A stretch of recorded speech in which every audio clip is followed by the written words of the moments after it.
No need to worry na po. Tayo lang ay susunod sa ating God Almighty. At sa ating pagsunod sa ating God Almighty, pagpapala ay sumasama. Isang magandang hapon sa lahat.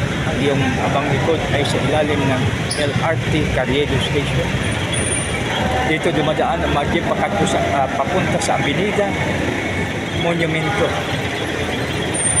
Ito mga kaibigan, sa kabila ang papuntang Baclaran.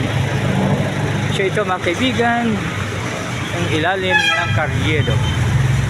Isang magandang hapon sa lahat. Ito ay isa sa mga busy mga kapatid. Isa sa mga busy na mga street po ito. Ang yabang lingkod ay papasok na po sa MRT, ay LRT.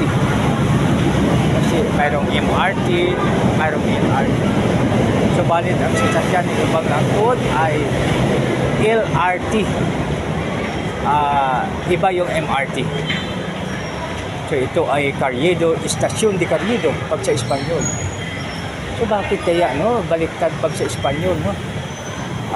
Carriedo Station sa Espanyol, Estación de Carriedo, pinaliktad na. Magandang hapon sa lahat.